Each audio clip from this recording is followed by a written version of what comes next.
बिस्मिल्लाहिर्रहमानिर्रहीम। अल-कुरआनु हयाती। The Quran is my life, the way to connect with Allah subhanahu wa ta'ala। अस्सलामु अलैकुम व रहमतुल्लाहि व बरकातुह। कैसे हैं आप सब? अल्हम्दुलिल्लाह। चलें, अल्लाह सुब्हानहू व तआला हमेशा आप सभी को अपनी आफियत में रखे, आमीन या रब्बी। चलें इंशाल्लाह शुरू करते हैं। अऊज़ु बिल्लाहि मिनश शैतानिर रजीम, बिस्मिल्लाहिर रहमानिर रहीम। रब्बि इश्रह ली सदरी व यस्सिर ली अमरी वहलुल उक़दतम मिन लिसानी यफ़क़हू क़ौली। रब्बि यस्सिर व ला तुअस्सिर व तम्मिम बिल खैर व बिका नस्तईनु या फ़त्ताह। रब्बि ज़िदनी इल्मा अल्लाहुम्मा फ़क़्हिना फ़िद्दीन, आमीन या रब्बल आलमीन। हदीस जो है हमारी ये है कि हालत जनाबत में किसी से मुसाफ़ा करना, सलाम दुआ करना या बातचीत करना जायज़ है। ये भी एक बड़ा ढग्यानुसी बातें या समाज में आम हो गई हैं। चलिए देखते हैं इसके ताल्लुक़ से हदीस क्या है। हज़रत अबू हुरैरा रज़ियल्लाहु तआला अन्हु से रिवायत है कि मदीना की किसी गली में उनकी नबी करीम सल्लल्लाहु अलैहि वसल्लम से मुलाकात हुई। उस वक्त अबू हुरैरा रज़ियल्लाहु तआला अन्हु क्या थे? जुम्बी थे। चुनांचा वो वहाँ से खिसक गए, जाकर गुस्ल किया और फिर खिदमत अक़दस में हाजिर हुए। रसूलुल्लाह सल्लल्लाहु अलैहि वसल्लम ने पूछा, अबू हुरैरा तुम कहाँ चले गए थे? हज़रत अबू हुरैरा रज़ियल्लाहु तआला अन्हु ने अर्ज़ किया, मैं हालत जनाबत में था, लिहाजा मैंने आपके पास इस हालत में बैठना अच्छा नहीं समझा। ठीक है। आप सल्लल्लाहु अलैहि वसल्लम ने फरमाया, सुभान अल्लाह, मोमिन किसी भी हालत में नापाक नहीं होता है। कितना बेस्ट एटिकेट है। जब आज मैं स्टडी कर रही थी इस हदीस की, तो नबी करीम सल्लल्लाहु अलैहि वसल्लम का इतना खूबसूरत कैरेक्टर जो सामने आया, सुभान अल्लाह। और वाकई सुभान अल्लाह दिल से निकलता है कि इतना खूबसूरत अखलाक अल्लाह सुब्हानहू तआला ने नबी करीम सल्लल्लाहु अलैहि वसल्लम को अता किया था। यहाँ पर कुछ बातें इंशाल्लाह हम देखेंगे कि सबसे पहली बात ये देखें कि कुछ बातें ऐसी होती हैं कि जो हम बोल कर जो है वो जाहिर नहीं कर सकते। अबू हुरैरा रज़ियल्लाहु तआला अन्हु के अगर एग्ज़ाम्पल आप लें कि आप जो है बिस्मिल्लाह, तो अबू हुरैरा रज़ियल्लाहु तआला अन्हु जब वहाँ पर देखिए आए तो एक अहम बात यहाँ पर क्या पता चल रही है, नबी करीम सल्लल्लाहु अलैहि वसल्लम को ख़ुद से नहीं पता चला कि ये जुम्बी है, ये नापाक है कि नहीं। जब वहाँ पर दोबारा जो है यानी कि और उसके बाद देखिए यहाँ अबू हुरैरा रज़ियल्लाहु तआला अन्हु का कैरेक्टर आप देखें, नबी करीम सल्लल्लाहु अलैहि वसल्लम के ताल्लुक़ से उनकी मोहब्बत, उनका अक़ीदत, ये भी हमको पता चलता है कि कितना रिस्पेक्ट करते थे अल्लाह के रसूल सल्लल्लाहु अलैहि वसल्लम की। ठीक है। फिर उसके बाद ऐसी बहुत सारी बातें अल्हम्दुलिल्लाह इस हदीस से हमको जो है वो पता चलती है। फिर यहाँ पर एक और मैं आपको बात बताऊँ कि कोई आपका बड़ा है या कोई उस्ताद है, अगर उनके सामने से कोई चला गया है तो वो उनसे सवाल कर सकते हैं, उनसे पूछ सकते हैं। जैसे कि आप सल्लल्लाहु अलैहि वसल्लम ने पूछा, रीज़न पूछा, भाई क्यों चले गए थे, क्यों उठकर मेरे पास से चले गए थे। क्या पता चला कि आप इस बारे में सवाल कर सकते हो अगर आपके पास से कोई उठकर चला गया है तो। फिर उसके बाद यहाँ पर देखें नबी करीम सल्लल्लाहु अलैहि वसल्लम के इस जुमले पर ज़रा ध्यान दीजिए आप कि आप सल्लल्लाहु अलैहि वसल्लम ने क्या कहा कि आप सल्लल्लाहु अलैहि वसल्लम ने फरमाया ना कि मोमिन किसी भी हालत में नापाक नहीं होता है। यानी क्यों? क्योंकि देखिए कि एक मोमिन कलमे तौहीद पढ़कर वो मोमिन होता है, मुसलमान होता है, उसके दिल में कलमे तैयबा बसा होता है, तो उस लिहाज से वो मोमिन कभी नापाक नहीं होता है। बात आई समझ में? हाँ, ज़ाहिरी वो नापाकी है उसकी, अल्हम्दुलिल्लाह, ज़ाहिरी नापाकी तो वो गुस्ल लेकर, वज़ू लेकर इस तरीके से पाक हो जाता है। तो अल्हम्दुलिल्लाह कुछ ऐसी बातें अल्लाह के हुक्म से जो हमें पता चली। फिर उसी के साथ साथ देखें कि दीन इस्लाम में देखें कि ऐसी कोई पाबंदी हमें नहीं लगा लेना चाहिए जो नाकाबिले बर्दाश्त हो। क्यों? क्योंकि आप ज़रा टॉपिक पे ध्यान दीजिए। क्या था टॉपिक हमारा? जैसे फॉर एग्ज़ाम्पल आप समाज में ये बातें सुनते होंगे, नहीं बाबा मैं नापाक है, मेरे से हाथ नहीं मिलाने का, मेरे से गले नहीं मिलने का, सुनेंगे आपने भी, है ना। अगर बंदा नहीं भी बोल रहा है ना तो वो आपको अमल से ज़ाहिर करता है, समझ लो आप, अमल से ज़ाहिर करता है। तो देखिए दीन इस्लाम ऐसा दीन नहीं है कि आपके ऊपर इतना भार डाले या इतनी परेशानियां आपको दे कि नाकाबिले बर्दाश्त हो जाए। ठीक है, तो इस तरीके से देखिए कि सलाम करना, मुसाफ़ा करना, और फिर उसके बाद जो है यानी कि लोगों का देखिए कि ऐसा मामला है ना कि वो सामने वाले को फ़ील करवाते, भाई तुम नापाक हो, मेरे से हाथ नहीं मिलाना, फ़ील करवाते। अगला बंदा इतना गिल्ट में चला जाता है कि अल्लाह की पनाह। देखिए अल्लाह के रसूल ने जो है वो अबू हुरैरा रज़ियल्लाहु तआला अन्हु के साथ ऐसा कुछ नहीं किया, और ऐसा नहीं हाँ अरे तुमने बहुत अच्छा किया, अच्छा वो मेरे से हाथ नहीं मिला, अच्छा वो मेरे पास बैठे रही, कुछ ऐसा कहा नहीं कहा, बल्कि कितना खूबसूरत जुमला इस्तेमाल किया, मोमिन कभी नापाक नहीं होता है। सुभान अल्लाह। तो क्या पता चला कि मुझे और आपको सामने वाले से ऐसी बात करनी चाहिए कि उसको गिल्ट फील नहीं हो, उसको आप जो है वो लेट डाउन करने की कोशिश ना करें। ये अल्हम्दुलिल्लाह इतना अच्छा कैरेक्टर नबी करीम सल्लल्लाहु अलैहि वसल्लम का हमें पता चलता है। लेकिन अक्सरियत आप देखें कि देखिए एहतियात करना अच्छी बात है, ठीक है, आप एहतियात कर रहे हो कि किसी जैसे आप देखें कि पिछले कुछ सालों में जो एक कोरोना का वबाल चला था, तो देखिए कि हाथ नहीं मिलाना है, दूरी इख्तियार करना है, ठीक है, यानी देखिए एहतियात ठीक है, लेकिन नाउज़ुबिल्लाह आप इसको बिल्कुल यानी कि उस पॉइंट ऑफ व्यू से ले जाएं कि इसको दीन का हिस्सा बना दें। भाई नापाक है तो उसको उसकी क्या कोई हाथ मिलाएगा तो क्या होगा, उसकी नापाकी आपको लग जाएगी। ऊपर क्लियर हो गया कि भाई नापाक हाथ नापाक नहीं होता है, नापाकी जब तक उसके अंदर यानी हाथ में ज़ाहिरी कोई निजासत ना लगी हो।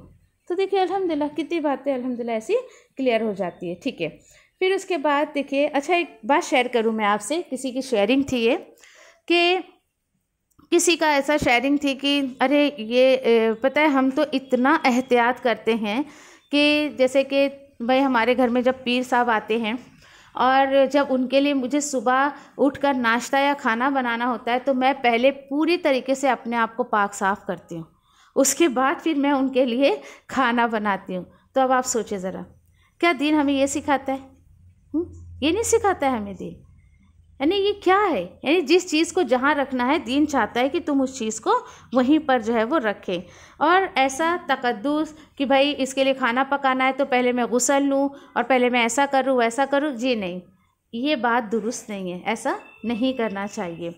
अगली हदीस की तरफ चलते हैं हम कि हालत जिनाबत में खाने पीने के लिए हाथ धोने काफ़ी हैं, अलबत्ता वज़ू करना अफजल नहीं है। ये भी एक बहुत बड़ा मिसकॉन्सेप्ट है हमारे समाज में। हाँ, कि आप समझें कि हालत जिनाबत में आप हो तो ठीक है, आपने जो है वो हाथ धो लिया, हाथ धो के बैठ जाएं। इसमें एक मसला मैं आपको बताती हूँ, अभी पहले हम हदीस को देख लेते हैं। हज़रत आयशा रज़ियल्लाहु तआला अन्हा से रिवायत है कि नबी करीम सल्लल्लाहु अलैहि वसल्लम हालत जनाबत में कोई चीज़ खाना चाहते तो पहले अपने हाथ धो लेते। इसे इब्ने माजा ने रिवायत किया है। ठीक है, दूसरी हदीस देखते हैं। हज़रत आयशा रज़ियल्लाहु तआला अन्हा फरमाती हैं कि रसूल अल्लाह सल्लल्लाहु अलैहि वसल्लम हालत जनाबत में खाना या सोना चाहते तो पहले नमाज की तरफ वज़ू कर लेते। चलिए भाई, दोनों रिवायतें आपके सामने हैं, ठीक है। और ये देखें आप कि इसमें आपने नोट किया होगा दो अलग अलग रिवायतें हैं। पहली दो अलग अलग क्या है कि खाने और सोने के ताल्लुक़ से है। देखिए अगर समझे कि और ये किस चीज़ की जनाबत है, क्या बताया था मैंने आपको, ये किस चीज़ की जनाबत है, नापाकी है। जैसे समझे कि हस्बैंड वाइफ का रिलेशन हुआ है। अब इतना वक्त नहीं है कि आप गुस्ल करें और उसके बाद आके अपने घर वालों के साथ खाना खाएं, जी नहीं, it's a not a condition. ये कंपलसरी नहीं है कि आप जो है पहले जाकर जो है यानी कि हाथ धोएं, नहाएं उसके बाद आकर खाएं, जी नहीं। इसको सिर्फ आपने वज़ू कर लिया तो भी काफ़ी होगा, ठीक है। अच्छा, ये था ऊपर वाले में कि वज़ू करने का भी वक्त नहीं है तो आप हाथ धो लें, हाथ धो के आप आके बैठ के और खा लें। यानी ये देखिए पता चलता है कि कोई भी मजबूरी हो सकती है कि आप फ़ौरन गुस्ल नहीं कर पा रहे। क्या क्या मजबूरियाँ हो सकती है आप चले बताएं। ओके ठीक है, टाइम कम है, ओके ठीक है, वीकनेस लगती है, ओके कोई मेहमान वगैरह आ गए कि आपको उनके साथ नहाने से ज़्यादा ज़रूरी है कि आप उनको टाइम दें, उनके साथ खाना खाएं, ठीक है, वेरी गुड। कोई इमरजेंसी हो सकती है। अच्छा देखिए, हो सकता है कि भाई बाथरूम एक है, कोई और अभी उसके अंदर है, नहीं अवेलेबल है, बहुत सारे, पानी अभी नहीं है, बहुत सारे मसले मसाइल हो सकते हैं।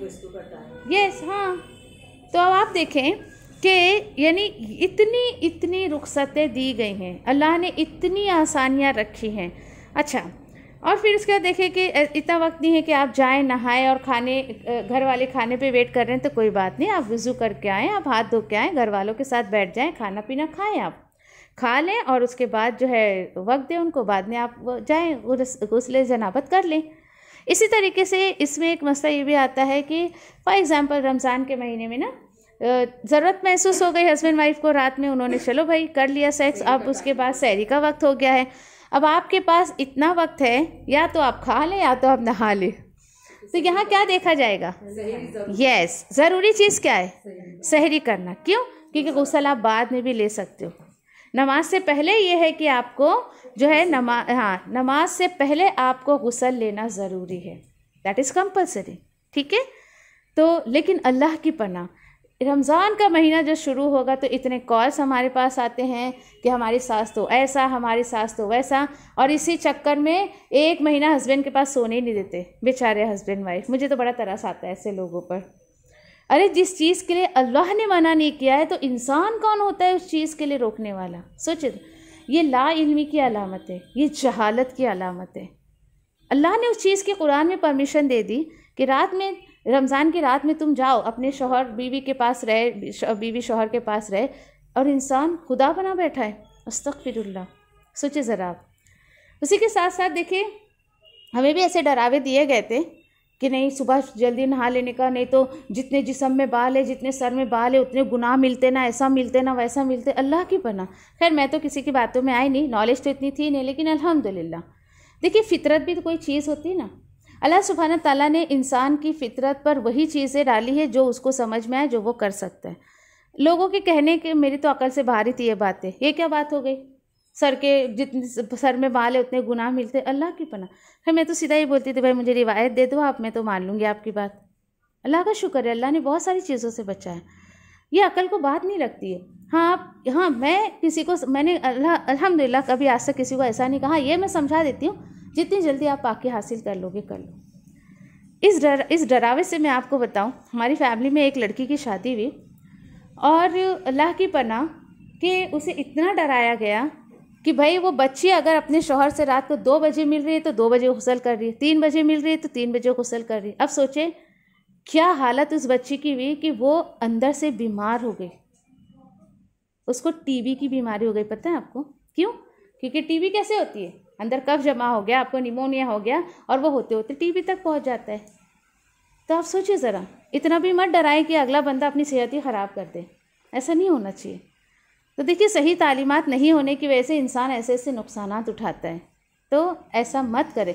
नई नॉलेज है, चुप करके बैठ जाएं, गलत नॉलेज ना दे लोगों को। ठीक है, अच्छा अल्हम्दुलिल्लाह इन अहादीस से मुझे और आपको क्या पता चल रहा है कि देखें कि दीन जो है वो सहूलत का नाम है। अल्हम्दुलिल्लाह कितनी सहूलत है, हैरत हो रही होगी। कुछ स्टूडेंट्स तो मेरे ऐसे होते हैं जो पहली दफ़ा सुनते हैं तो वो बोलते हैं ना दांतों तले उंगलियां से चबा के बैठती है, हाँ ये भी हमको तो ये पता ही नहीं था।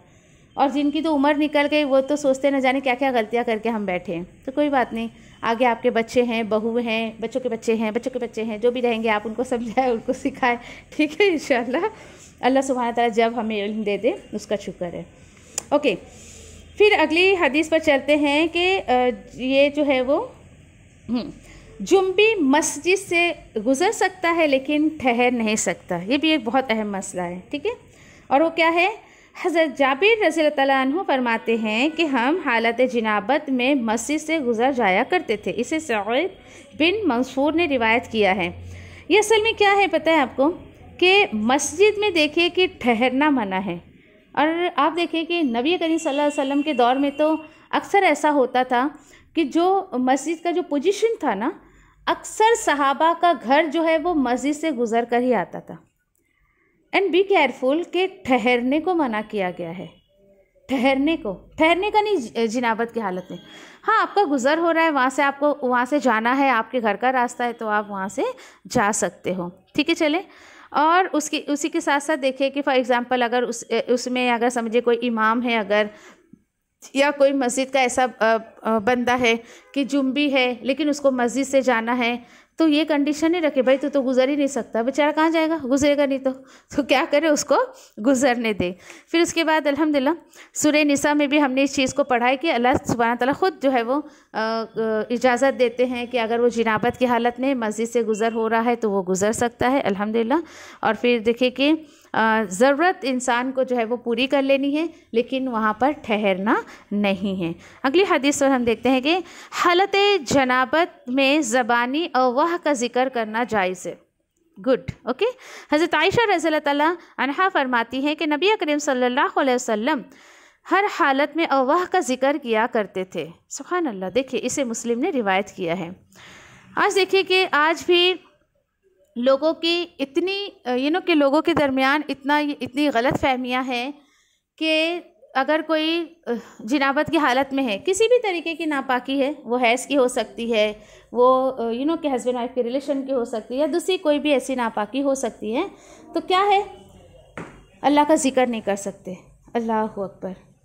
देखिए कि यहाँ पर क्लियरली कह दिया है कि जिक्र करना जायज़ है। और इंशाल्लाह यहाँ पर जो है वो क्यों जायज़ है, क्योंकि ज़बान पाक होती है, ज़बान हमारी पाक होती है। और इंशाल्लाह इस टॉपिक पर हम हैज़ का जब हमारा टॉपिक आएगा ना तो वहाँ बहुत डिटेल में इंशाल्लाह हम इसके ऊपर बात करेंगे। उसी के साथ साथ देखिए कि जुम्बी को कुरान पाक पढ़ना या पढ़ाना मना है। ये क्या है, अगर कोई समझे कि जिनाबत की हालत में है ना, और उसको कुरान पढ़ना और पढ़ाना दोनों भी मना है। ये देखिए ये जुम्बी के लिए क्यों, अच्छा हैज़ का आएगा टॉपिक तो वहाँ हम देखेंगे कुरान पढ़ने पढ़ाने का क्या मसला है ना। इसलिए कि देखिए हैज़ वगैरह का जो एक ड्यूरेशन होता है ना, वो क्या होता है, ज़्यादा होता है ना, 1 हफ़्ता होता है, 10 दिन होता है, किसी का 15 दिन होता है। जुम्बी की ड्यूरेशन कम है, यानी उसको जब मौका लगा नमाज से पहले वो फारिग हो जाए, वो पाक हो जाए। ठीक है, चले। अब उसके बाद देखिए कि पाक आदमी वुज़ू के बग़ैर कुरान मजीद पढ़ सकता है। ले भाई, पाक आदमी किस चीज़ से पाकी, जिनाबत से पाकी, हैज़ से पाकी है ना तुम्हारी, तो बग़ैर वुज़ू के आप कुरान पढ़ सकते हो क्योंकि ज़बान आपकी पाक है। अब उसी के साथ साथ देखिए कि इंशाल्लाह इसका जो हदीस देखते हैं फिर उसके में बात करते हैं कि हज़रत अली रज़ियल्लाहु तआला अन्हु फरमाते हैं कि नबी अकरम सल्लल्लाहु अलैहि वसल्लम हालत जिनाबत के अलावा हर हाल में हमें कुरान मजीद पढ़ाया करते थे। सुभान अल्लाह, इसे तिरमिज़ी ने रिवायत किया है। अब यहाँ पर देखें कि यहाँ पर कुरान पढ़ने से मुराद क्या है, जायज़ है, वो पढ़ सकता है। किस हालत में, फॉर एग्ज़ाम्पल अज़कार है ना, ज़िक्र अज़कार होते हैं। आप देखिए कि सुबह और शाम के ज़िक्र अज़कार में कुछ ऐसी भी दुआएं या कुछ ऐसी भी आयतें आती हैं जो कुरान से रिलेट होती है। फॉर एग्ज़ाम्पल आयतुल कुर्सी हो गया, हस्बी अल्लाहु ला इलाहा इल्ला हुवा अलैहि तवक्कलतु हुवा रब्बुल अर्शिल अज़ीम। ये फजर एंड मगरिब के बाद 7 टाइम हमको पढ़ने का सुन्नत मिलता है आप सल्लल्लाहु अलैहि वसल्लम से। ठीक है, तो ये आप पढ़ सकते हो, कोई बात नहीं। फिर उसी के साथ साथ देखें कि लेकिन याद रखें इसको आदत ना बनाएं, यानी चल भाई नापाकी की हालत में तो पढ़ सकते हैं फिर ऐसा वैसा, जी नहीं, आदतन नहीं आपको करना है। पाक हो जाए फिर पढ़े, लेकिन कोई मजबूरी के तहत आप नापाकी की हालत में भी उसको ज़िक्र अस्कार कर सकते हो। तस्बीहात है बहुत सारी, दरूद शरीफ है बहुत सारे। मतलब ये देखें कि एक तो बंदा नापाक है, शैतान वैसी उसके ऊपर हावी है, अब ज़िक्र अस्कार से ख़ुद को रोक के और ज़्यादा हावी होने की कोशिश करता है ना। फॉर एग्ज़ाम्पल जैसे हैज़ के हम नापाकी में होते हैं तो 7 दिन तो वैसी औरत की जो है वो कुरान से नमाज से दूरी होती है। अगर ये 7 दिन वो अपने आप को अल्लाह से बहुत दूर फील करती है, ज़िक्र अस्कार भी नहीं करेगी, तो सोचे कितना उसके ऊपर शैतान हावी हो जाएगा। क्यों इन दोनों एक मिजाज में इतना चिड़चिड़ापन और क्यों ऐसे ऐसे मिजाज हो जाते हैं, इंशाल्लाह यस दूरी होती है। तो क्या करना है आपको, ज़िक्र अस्कार नहीं छोड़ना है, ज़िक्र अस्कार आपको ज़बान से करते ही रहना है। फिर उसके बाद देखिए कि अगर समझिए कि जिनाबत की हालत में कोई ऐसा अगर कलिमा आपकी ज़बान से निकल जाए तो हर्ज नहीं है। फॉर एग्ज़ाम्पल किसी की मौत की खबर आपने सुनी, आपके दिल में ख्याल आ गया मेरे पेरेंट्स के लिए मैं दुआ करूँ, फौत हो गए हैं या ज़िंदा है, जो भी इंसान को ख्याल तो कभी भी आ जाता है, वो थोड़ी देखता है मैं पाक हूँ नापाक हूँ, ख्याल बाबा तू मैं पाक रहूँगा जब भी आना, ऐसा होता है क्या, नहीं ना। तो वो कभी भी आ सकता है। तो इमीडिएटली उसके ज़बान से कलमा निकल गया। फॉर एग्ज़ाम्पल किसी मौत की खबर सुनी तो इन्ना लिल्लाहि व इन्ना इलैहि राजिऊन निकल गया, या फिर रब्बिरहमहुमा कमा रब्बयानी निकल गया। तो अब वो सोचे हाय मैं तो नापाक थी, हाय मैंने क्यों इसको पढ़ लिया, हाय अब मैं क्या करूँ, अब जाऊँ मैं किसी से फतवा लूँ ना ये करूँ। जी नहीं, ऐसी कोई बात नहीं है। और सामने वाला उसको ये ना बोले बाबा तू तो नापाक थी, क्यों तेरी ज़बान से कलिमात निकली। जी नहीं, ऐसा कुछ नहीं है, ये ऐसा नहीं होना चाहिए। ठीक है, एक बात याद रखें हमेशा, ज़रूरी नहीं है कि जो भी हदीस या फिर हम जो कि अल्लाह की आयतें पढ़ते या हदीस पढ़ते उसकी हिकमत मुझे और आपको समझ आए, ज़रूरी नहीं है, इट्स नॉट पॉसिबल। तो क्या करें फिर, बस उसको हुक्म समझकर अमल कर ले। पीछे भी शायद मैंने आपको इस बात को समझाया था। देखिए, अल्लाह और उसके रसूल की सारी बातों की हिकमत मेरी और आपकी समझ में नहीं आती है। बहुत सारी बातें हैं ऐसी, हुक्म समझकर उस पर अमल कर लें, इंशाल्लाह फ़ायदे में रहेंगे। ठीक है। अच्छा, फिर उसके बाद देखें कि कुछ लोगों का मामला मैं आपको बताऊं, हाय है नापाकी में तूने ये पढ़ लिया, अब तो तेरे को कुफारा देना पड़ेगा। देखिए है मेरे सामने ऑफलाइन कुछ बैठे जो गर्दनें हिला रहे हैं, यानी ये देखिए अल्हम्दुलिल्लाह मेरे साथ नहीं हुआ, लेकिन मैं वाकिफ़ हूँ इन चीज़ों से। अगर ये चीज़ हमारे सामने आ रही, दैट मीन समाज में बुराइयां हैं, तो क्यों लोगों को इतनी परेशानियां में डालते हैं लोग कि भाई उसको कुफारा देना पड़ेगा, उसने ऐसी बात कर ली है। तो देखिए कि याद रखें, जितना ज़्यादा आप जो है वो लोगों से सवाल करेंगे ना इन चीज़ों पे, उतना ज़्यादा परेशानी में आएंगे। याद रखें हमेशा, साहबा क्यों इतनी परेशानियों में नहीं आते थे? क्यों? आपको हैरानी होगी, पूरा नबी करीम सल्लल्लाहु अलैहि वसल्लम के वक्त में जो ज़िंदगी गुजरी है सहाबा की 23 ईयर्स, उस 20 सहाबा ने सिर्फ और सिर्फ 11 या 10 कुछ तकरीबन आते हैं कुरान में, इतने से ही सवालात किए। सोचे ज़रा कितनी हैरानी की बात है। और हमारा हाल क्या है? 23 साल, हम तो 23 मिनट किसी के पास बैठे तो पता नहीं 50 सवाल कर ले उससे। बंदा मुश्किलात में आता है तो मुश्किल में आ जाएंगे। बेजा सवाल, मैं ये आपसे नहीं कह रही कि आप सवाल बिल्कुल ना करें, बेजा सवाल नहीं करना चाहिए किसी से भी। ठीक है, चलिए अगली हदीस पर चलते हैं कि जुम्बी सोने से कब्ल गुस्ल ना कर सके तो उसे वज़ू कर लेना चाहिए। ठीक है, चले भाई। हज़रत आयशा रज़ियल्लाहु तआला अन्हा से रिवायत है कि नबी करीम सल्लल्लाहु अलैहि वसल्लम जब हालत जनाबत में सोने का इरादा फरमाते तो अपनी शर्मगाह धोकर नमाज की तरह वज़ू फरमा लेते। अल्लाह अकबर। इसे बुखारी ने रिवायत किया है। अल्हम्दुलिल्लाह। देखिए कि अब आप ज़रा ध्यान दे रहे हो कि अब तक जो आज के टॉपिक पर हमने जो लिया, आयशा रज़ियल्लाहु तआला अन्हा का कितना रिवायत आया ना, कितनी रिवायतें हमने पढ़ी। तो देखिए अल्हम्दुलिल्लाह, शुक्र अदा करें कि नबी करीम सल्लल्लाहु अलैहि वसल्लम के अजवाज़ मुतहरात के ज़रिए एज ए उस्ताद वो हमें कितना कुछ सिखा गई। अल्हम्दुलिल्लाह, है ना। तो ये तो उम्मत को ज़रूरत है इस चीज़ की। आप देखें कि जिस तरीके से आपको के अपने जिस्म को हेल्दी रखने के लिए